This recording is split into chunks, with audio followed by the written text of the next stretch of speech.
یہی ہے آرزو تعلیم قرآن عام ہو جائے، یہی ہے آرزو تعلیم قرآن عام ہو جائے۔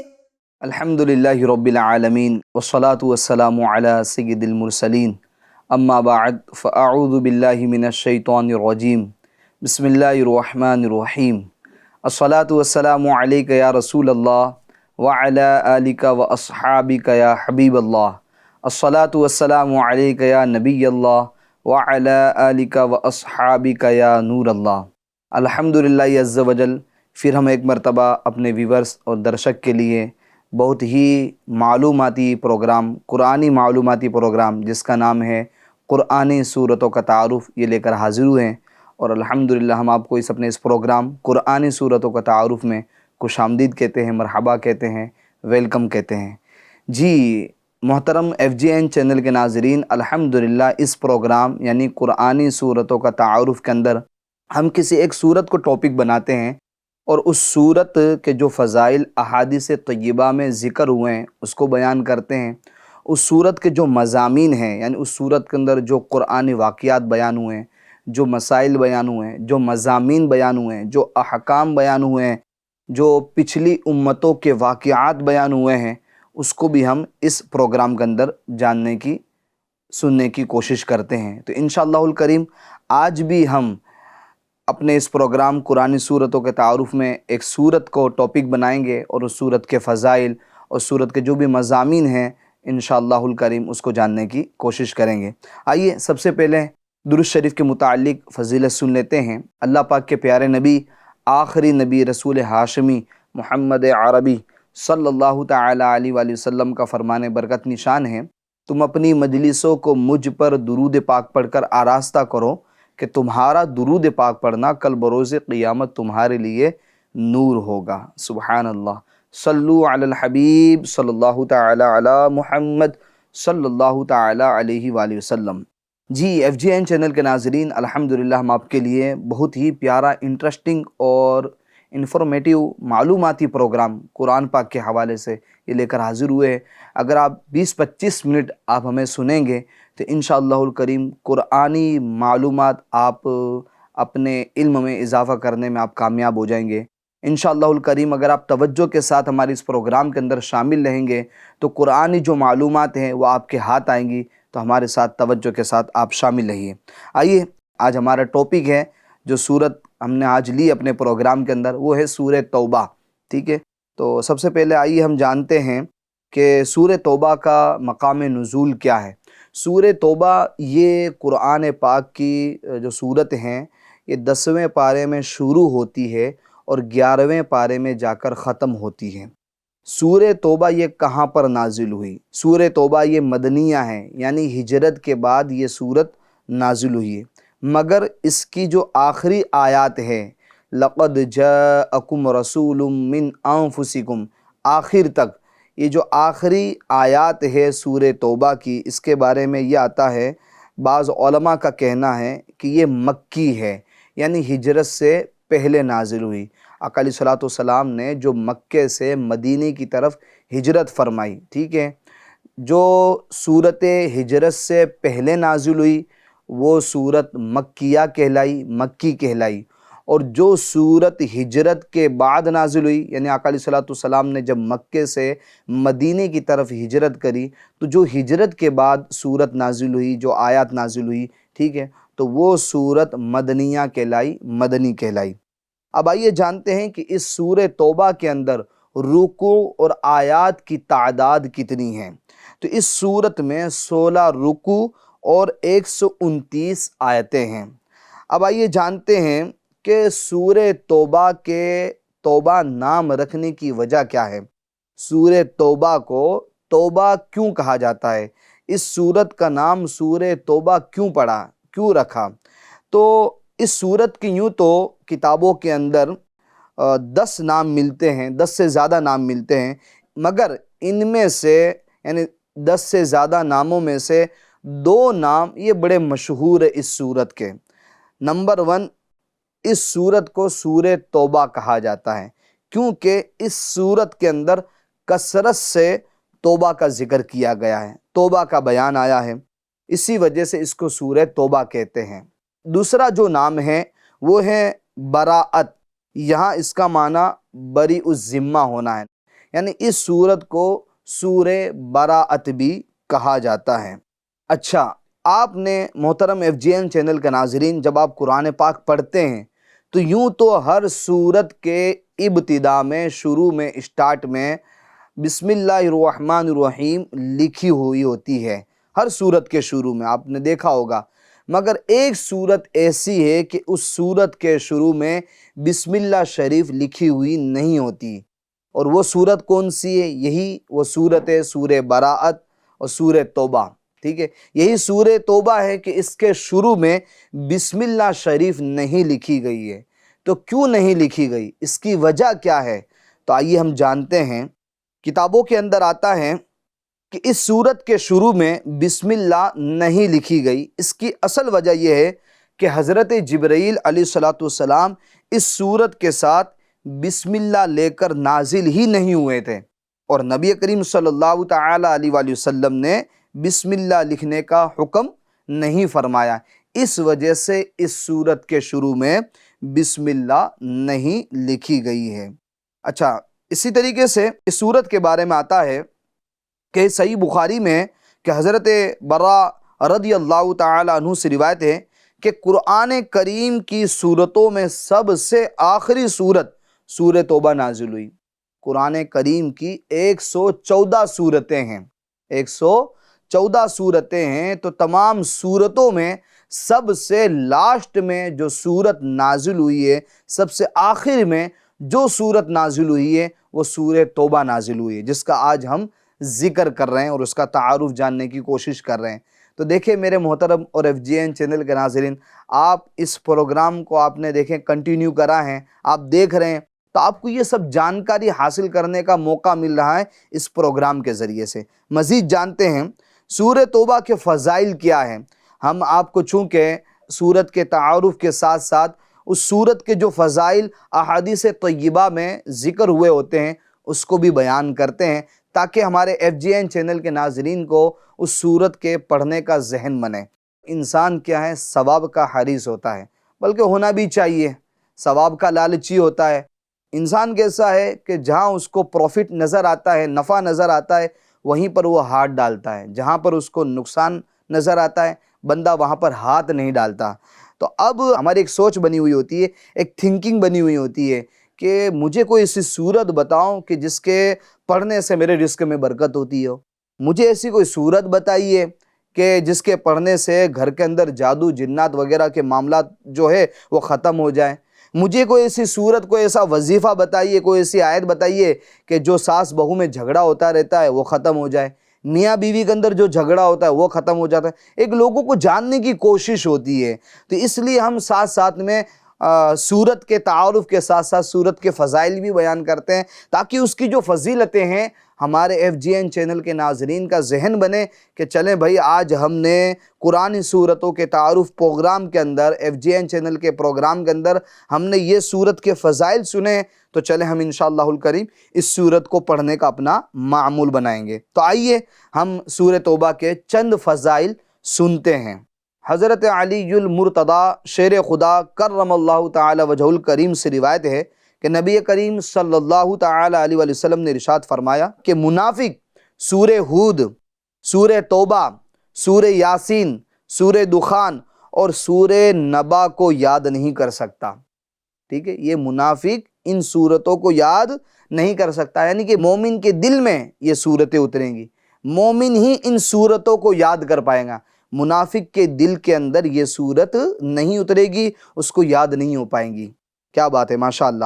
اسی طریقے سے آتا ہے حضرت جابر بن عبداللہ رضی اللہ تعالی عنہ فرماتے ہیں کہ جب سورہ براءت نازل ہوئی، یعنی سورہ توبہ نازل ہوئی، تو حضور پر نور صلی اللہ تعالی علیہ وآلہ وسلم نے ارشاد فرمایا، میں لوگوں کی خاطرداری کے لیے بھیجا گیا ہوں، میں لوگوں کی خاطرداری کے لیے بھیجا گیا ہوں۔ سبحان اللہ۔ آگے مزید آتا ہے، حضرت عطیہ حمدانی رضی اللہ تعالیٰ عنہ فرماتے ہیں کہ حضرت عمر فاروق اعظم رضی اللہ تعالیٰ عنہ نے لکھا، تم خود سورہ براءت سیکھو، یعنی سورہ توبہ سیکھو، اور اپنی عورتوں کو سورہ نور سکھاؤ، اپنی عورتوں کو سورہ نور سکھاؤ، اور تم خود سورہ توبہ سیکھو۔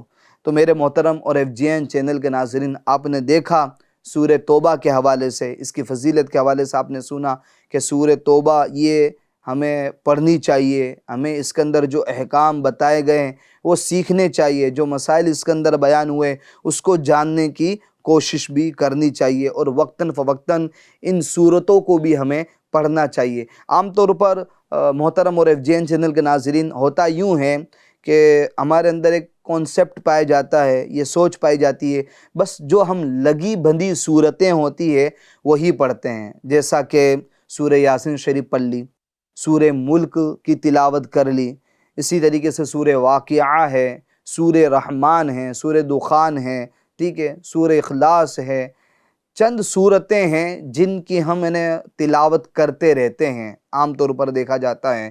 ایسا نہیں کہ ان کی تلاوت نہیں کرنی چاہیے، بالکل کرنی چاہیے، جو صورتوں کا بھی میں نے نام ذکر کیے، بیان کیے، ان کی بھی کرنی چاہیے، مگر دیگر جو صورتیں ہیں ان کو بھی ہمیں پڑھنی چاہیے۔ جب پڑھیں گے تب پتہ چلے گا نا کہ اللہ تعالیٰ نے اس صورت کے اندر ہمارے لیے کیا احکام نازل فرمائیں، ٹھیک ہے۔ اور یقین مانیں، الحمدللہ دعوت اسلامی انڈیا کے دینی ماحول میں تو یہ ترغیب بھی دلائی جاتی ہے، اور نیک اعمال کا جو رسالہ ہے امیر اہل سنت دامت برکاتہم العالیہ نے عطا فرمایا ہے، نیک بنانے کے حوالے سے بہت بہترین وہ رسالہ ہے، نیک اعمال رسالہ، اسلامی بھائیوں کے لیے۔ اس کے اندر 72 سوالات ہیں، تو اس کے اندر ایک سوال یہ بھی ہے کہ کیا آج آپ نے 3 آیات ترجمہ تفسیر پڑھی یا سنی؟ تو یہ کیوں ذہن دیا جاتا ہے؟ یہ اس لیے ذہن دیا جاتا ہے کہ ہم ایز اے مومن، ایز اے مسلمان، آقا علیہ الصلوۃ والسلام کے امتی ہونے کے ناطے ہمارا یہ حق بنتا ہے کہ ہم قرآن پاک کو صرف پڑھیں نہیں، بلکہ قرآن پاک کے ترجمے کو بھی پڑھیں، قرآن پاک کے تفسیر کو بھی پڑھیں، تو پتہ چلے گا کہ اللہ نے ہمارے لیے کیا احکام بیان فرمائے۔ اور قرآن میں وہ کچھ ہے کہ میں آپ کو کیا بتاؤں، ہر چیز کا بیان قرآن کے اندر موجود ہے۔ جب بندہ قرآن کو ترجمے کے ساتھ پڑھتا ہے، تفسیر کے ساتھ پڑھتا ہے، تو اتنا مزہ آتا ہے، اتنا لطف آتا ہے کہ دل کرتا ہے کہ بس یہ ترجمہ تفسیر کے ساتھ میں قرآن پڑھتا جاؤں، اور وہ معلومات کا خزانہ اس کو حاصل ہوتا ہے کہ بس چھوڑنے کا نام نہیں لیتا۔ تو میں تو FGN چینل کے ناظرین سے ریکویسٹ کروں گا کہ آپ بھی اپنا ایک معمول بنائیں، اپنی ایک روٹین بنائیں۔ چلیں، میں آپ کو کہاں کہہ رہا ہوں کہ آپ روزانہ 1 پارے کا ترجمہ تفسیر آپ پڑھیں، آدھے پارے کا ترجمہ تفسیر پڑھیں، ہم آپ کو کہاں یہ دعوت دے رہے ہیں، ٹھیک ہے۔ تکلیف مالا یطاق کا ہم آپ کو پابند نہیں بنا رہے، یعنی ایسی تکلیف نہیں ہم آپ پر ڈال رہے ہیں کہ آپ اس کو برداشت ہی نہیں کر سکیں، ٹھیک ہے۔ بلکہ چلیں 3 آیت ہی پڑھ لیں، 3 آیت کا ترجمہ پڑھیں، اس کی تفسیر پڑھیں، پھر اللہ آپ کو اگر توفیق دے، آپ کا شوق اور بڑھتا ہو، جذبہ بڑھتا ہو، تو 3 سے 6 آیت کی طرف جائیے، 6 سے 12 آیتوں کی طرف جائیے، مگر یہ ہے کہ روزانہ کچھ نہ کچھ تو آیتوں کا ترجمہ تفسیر پڑھیں، انشاءاللہ الکریم بے شمار معلومات کا خزانہ آپ کے ہاتھ آئے گا۔ اب آئیے چلتے ہیں، ہم سورہ توبہ شروع کے اندر اگر آپ پڑھیں گے تو اللہ تعالیٰ نے مسجد کو آباد کرنے کے حوالے سے ارشاد فرمایا ہے، مسجد کو تعمیر کرنے کے حوالے سے ارشاد فرمایا ہے، جیسا کہ اللہ تعالیٰ قرآن مجید میں ارشاد فرماتا ہے اسی سورت کے اندر، سورہ توبہ کے اندر، انما یعمر مساجد اللہ من آمن باللہ والیوم الآخر واقام الصلاة وآت الزکاة ولم یخش الا اللہ۔ ترجمہ کنز الایمان، اللہ کی مسجدیں وہی آباد کرتے ہیں جو اللہ اور قیامت پر ایمان لاتے ہیں، اور نماز قائم رکھتے ہیں اور زکوٰۃ دیتے ہیں، اور اللہ کے سوا کسی سے نہیں ڈرتے۔ تو اب آپ دیکھیں، جو مومنین ہیں، جو مسلمان ہیں، جو نماز کو قائم کرنے والے ہیں، جو زکوٰۃ دینے والے ہیں، جو اللہ سے ڈرنے والے ہیں، وہی لوگ مسجدوں کو، اللہ کے گھروں کو آباد کرتے ہیں۔ اب مسجد کو آباد کرنے کے اندر کیا کیا چیزیں شامل ہیں؟ کیا صرف مسجد کے اندر نماز پڑھ لینا ہی مسجد کو آباد کرنا ہے؟ یقیناً یہ مسجد کے اندر نماز پڑھنا یہ مسجد کو آباد ہی کرنا ہے، مگر ساتھ ساتھ میں دیگر امور بھی، دیگر کام کاج بھی مسجد کو آباد کرنے کے اندر آتے ہیں۔ جیسے مثال کے طور پر جھاڑو دینا مسجد کے اندر، صفائی کرنا مسجد کی، مسجد کے اندر روشنی کرنا، اور مسجدوں کو دنیا کی باتوں سے اور ایسی چیزوں سے محفوظ رکھنا جس کے لیے مسجد اللہ کا گھر نہیں بنایا گیا ہے۔ تو یہ سب چیزیں بھی مسجد کے آباد کرنے کے اندر آتی ہیں۔ اب آج ہم دیکھیں تو ہماری مسجدیں آباد نہیں بلکہ ویران بنی ہوئی ہیں۔ ہاں بازار یہ آباد ہیں، بازاروں میں جاؤ آپ پورا بھرا ہوا ملے گا، بغیچے میں جائیں پورا بھرا ہوا ملے گا، کہیں ایسے یعنی کہ ہمارے آس پاس کے اندر گھومنے کی جو جگہیں ہوتی ہیں ہمارے شہروں کے اندر وہ بھری کی بھری رہتی ہے، مگر مسجد بالکل ویران رہتی ہے۔ حالانکہ ہم مومنوں کے بارے میں اللہ تعالیٰ ارشاد فرما رہا ہے کہ مومن اللہ پر ایمان لانے والے، قیامت پر ایمان رکھنے والے یہ مسجدوں کو آباد کرتے ہیں۔ تو آج ہم اپنے مسجدوں کو آباد نہیں کر رہے ہیں، یعنی ہم نماز نہیں پڑھ رہے ہیں، آج ہماری مسجدیں سونی پڑی ہوئی ہیں۔ آج آپ دیکھیں فجر کی نماز میں مشکل سے 1 سے 1.5 صف ہوتی ہے، ارے کہیں کہیں پر تو ایسا نظر آتا ہے کہ مشکل سے 4 سے 5 نمازی ہوتے ہیں، حالانکہ اس محلے کے اندر، اس شہر کے اندر رہنے والے صرف 5 لوگ نہیں ہوتے، 20-50 لوگ نہیں ہوتے، بلکہ 10-10 ہزار، 5-5 ہزار کی آبادی ہوتی ہے، مگر وہاں پر نماز پڑھنے والے، مسجد میں نماز پڑھنے والے گنتی کے 4 کے 5 لوگ ہوتے ہیں۔ اب آپ سوچیں اللہ کے گھر کو ویران کر کے کیا ہمارا گھر آباد ہوگا؟ ہمارا گھر بھی کبھی آباد نہیں ہوگا۔ اگر ہم اللہ کے گھر کو آباد کریں گے، یعنی اللہ کی مسجدوں کو آباد کریں گے نمازیں پڑھ کر، تو اللہ تعالیٰ ہمارے گھر کو بھی آباد کرے گا، ہمارے گھر کو بھی خوشحال کرے گا۔ اسی طریقے سے اسی آیت کے اندر مسجد بنانے کے، تعمیر کرنے کے چند فضائل بھی احادیث طیبہ میں وارد ہوئے، اس کو بھی ہم حصول برکت کے لیے سنتے ہیں کہ جو مومنین ہیں، جو اللہ پر ایمان رکھتے ہیں، جو قیامت پر ایمان رکھتے ہیں، وہ مسجدوں کو آباد کرتے ہیں، ٹھیک ہے، تو مسجد تعمیر بھی کرتے ہیں الحمدللہ عز و جل۔ تو مسجد بنانے کے، مسجد تعمیر کرنے کے کیا فضائل ہے، سبحان اللہ۔ حضرت انس رضی اللہ تعالیٰ عنہ سے روایت ہے کہ نبی کریم صلی اللہ تعالیٰ علیہ وسلم نے ارشاد فرمایا، مسجد تعمیر کرو اور انہیں محفوظ بناؤ، سبحان اللہ۔ حضرت عثمان غنی رضی اللہ تعالیٰ عنہ سے روایت ہے کہ رسول اللہ صلی اللہ تعالیٰ علیہ وسلم نے ارشاد فرمایا، جو اللہ تعالیٰ کے لیے مسجد بنائے گا اللہ عز و جل اس کے لیے جنت میں گھر بنائے گا، سبحان اللہ۔ کتنی پیاری فضیلت بیان ہوئی ہے کہ جو اللہ تعالیٰ کے لیے مسجد بناتا ہے اللہ تعالیٰ اس کے لیے جنت میں گھر بناتا ہے۔ اب آپ مجھے بتائیں ہم میں سے کون ایسا ہے جو یہ نہیں چاہتا کہ بھئی جنت کے اندر ہمارا محل بنے، جنت کے اندر ہمارا گھر بنے، ٹھیک ہے؟ اگر کوئی نہیں خواہش رکھتا تو میں تو کہتا ہوں وہ تو سب سے بڑا بیوقوف ہے۔ ہم دنیا کے اندر تو اپنے محل، اپنے عالیشان گھر، ویلے وغیرہ یہ بنانے میں ہم لگے ہوئے ہیں، مگر جنت میں گھر بن جائے اس کے لیے کوئی فکر مند نہیں ہے۔ اچھا، حدیث پاک میں تو یہ بھی آتا ہے جس کا خلاصہ ہے کہ جو اللہ کی رضا کے لیے پرندے کے گھونسلے کے برابر، توجہ سے سنیے، پرندے کے گھونسلے کے برابر، یعنی نیسٹ جس کو انگلش کے اندر کہتے ہیں، پرندے کا گھونسلہ کتنا ہوتا ہے؟ اتنا چھوٹا سا ہوتا ہے، تو جو پرندے کے گھونسلے کے برابر مسجد بنائے اللہ تعالیٰ اس کے لیے جنت میں گھر بنائے گا۔ اب آپ مجھے بتائیں کہ عام طور پر کوئی پرندے کے گھونسلے کے برابر مسجد بناتا ہے؟ نہیں۔ اس کا مطلب یہ ہے جو کتابوں کے اندر آتا ہے اور جو علماء کرام بیان فرماتے ہیں وہ یہ ہے کہ جو اتنا بھی حصہ ملائے گا، یعنی پرندے کے گھونسلے کے برابر کی جگہ کا بھی اگر مسجد کے اندر حصہ ملائے گا تو اللہ تعالیٰ اس کے لیے جنت میں گھر بنائے گا۔ تو اس لیے آپ یہ نہ سوچیں کہ بھائی میں تو اتنا بڑا مالدار نہیں ہوں، اہل ثروت نہیں ہوں، میں تو اتنا بڑا رئیس نہیں ہوں کہ میں اکیلا ہی مسجد بنا ڈالوں اتنی بڑی۔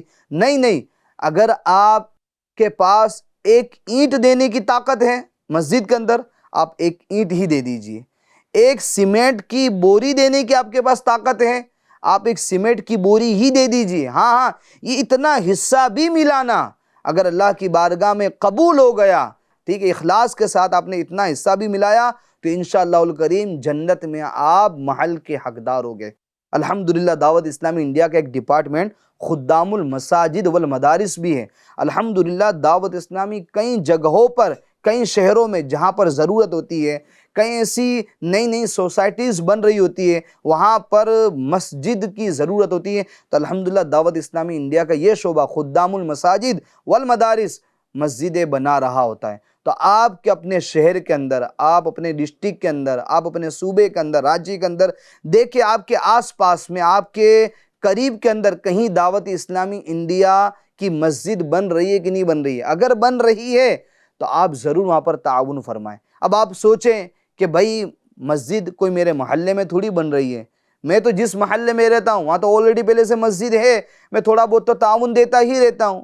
بالکل اچھی بات ہے، آپ دیتے رہیے، مگر قریب میں کہیں آپ نے سنا ہے، اور میں صرف دعوت اسلامی انڈیا کی بات نہیں کرتا ہوں، بلکہ جو بھی ہمارے اہل سنت والجماعت سے تعلق رکھنے والے، ٹھیک ہے، اگر وہ آپ سے کچھ تعاون کے لیے آئے مسجد کے حوالے سے کہ بھئی ہماری مسجد تعمیر ہو رہی ہے، آپ اس کے لیے کچھ تعاون کر دیجئے، تو ضروری نہیں ہے کہ آپ یعنی کہ لاکھ، 2 لاکھ، 3 لاکھ، 4 لاکھ، 5 لاکھ لکھائیے۔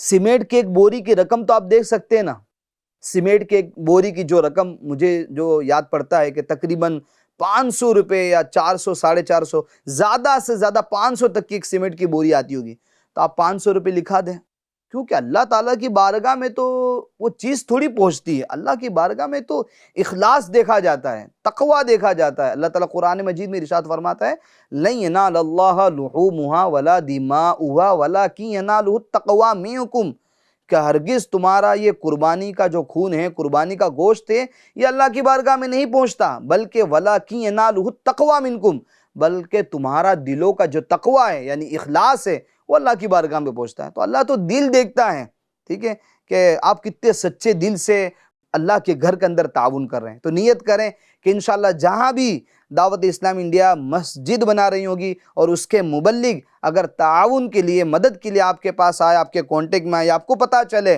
ٹھیک ہے، کہ آپ کی جتنی حیثیت ہے، جتنی طاقت ہے، اس کے اندر ضرور حصہ ملائیں۔ یوں تو بے شمار احادیث طیبہ میں مسجد بنانے کے فضائل بیان ہوئے ہیں۔ آئیے ہم دوسری موضوع کی طرف بڑھتے ہیں۔ اس سورت کے اندر مومن اور منافق کی علامتوں کو بیان کیا گیا ہے، نشانیوں کو بیان کیا گیا ہے، ان کی عادتوں کو بیان کیا گیا ہے۔ جیسا کہ منافق کے بارے میں آتا ہے، منافق کون ہیں کہ ان کی عادتوں کو بیان کر رہا ہے، ان کی جو بری عادتیں ہیں۔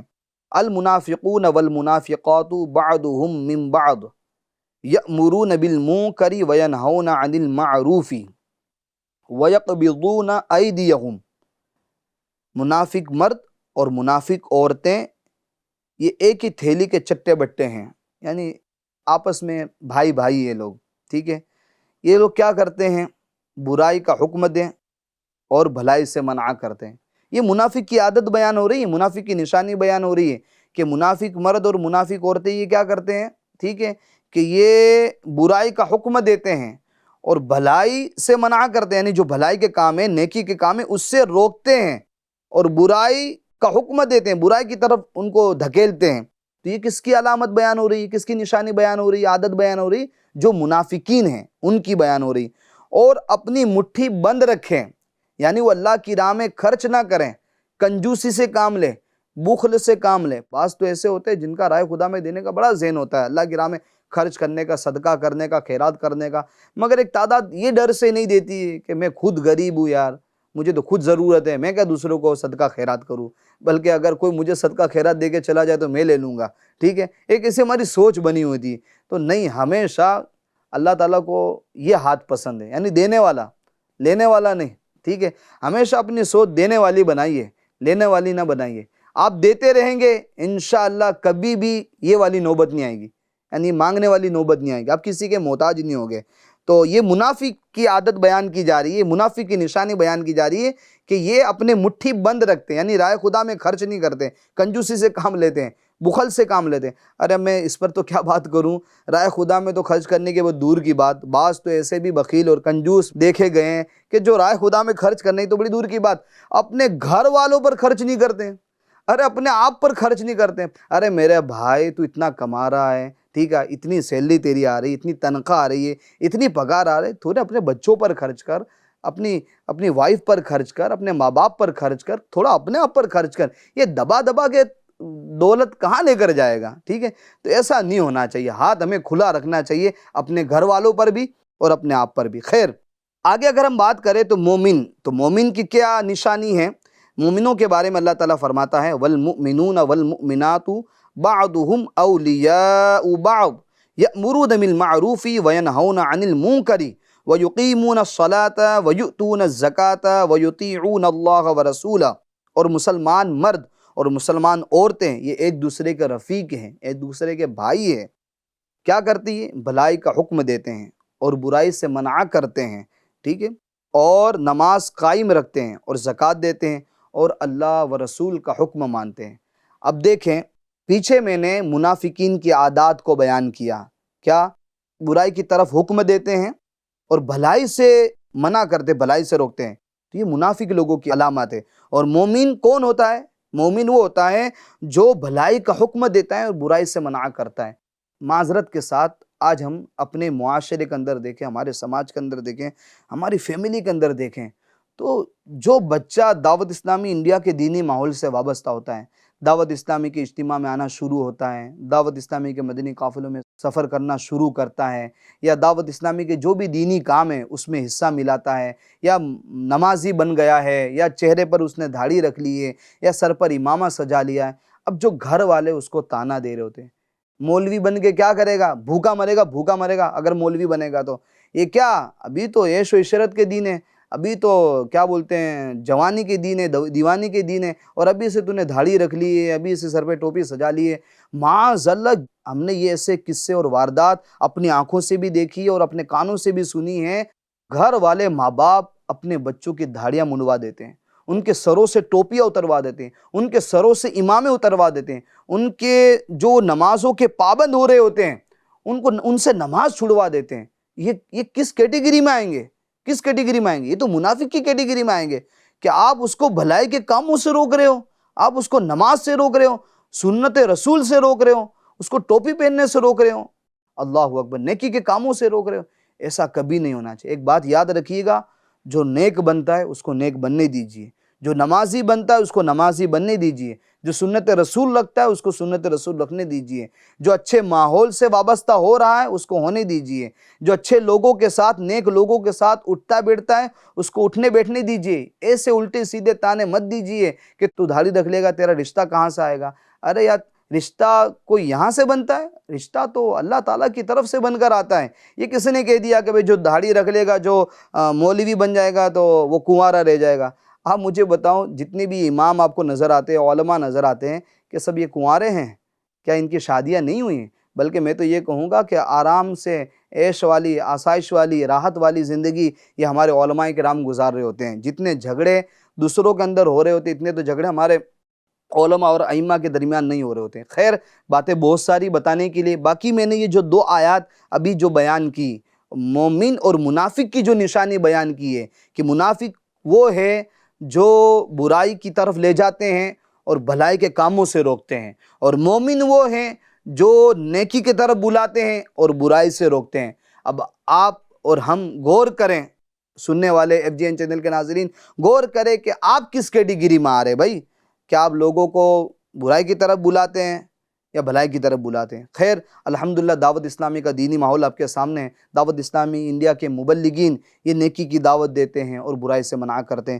انشاءاللہ الکریم، اللہ نے چاہا تو نیکسٹ ایپیسوڈ میں اس سورت کے جو بقیہ مضامین ہیں انشاءاللہ الکریم اس کو بھی ہم جاننے کی، سننے کی کوشش کریں گے.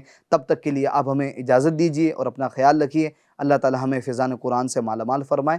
آمین بجاہ النبی الامین صلی اللہ تعالی علیہ وآلہ وسلم. صلو علی الحبیب صلی اللہ تعالی علی محمد صلی اللہ تعالی علیہ وآلہ وسلم. یہی ہے آرزو تعلیم قرآن عام ہو جائے، یہی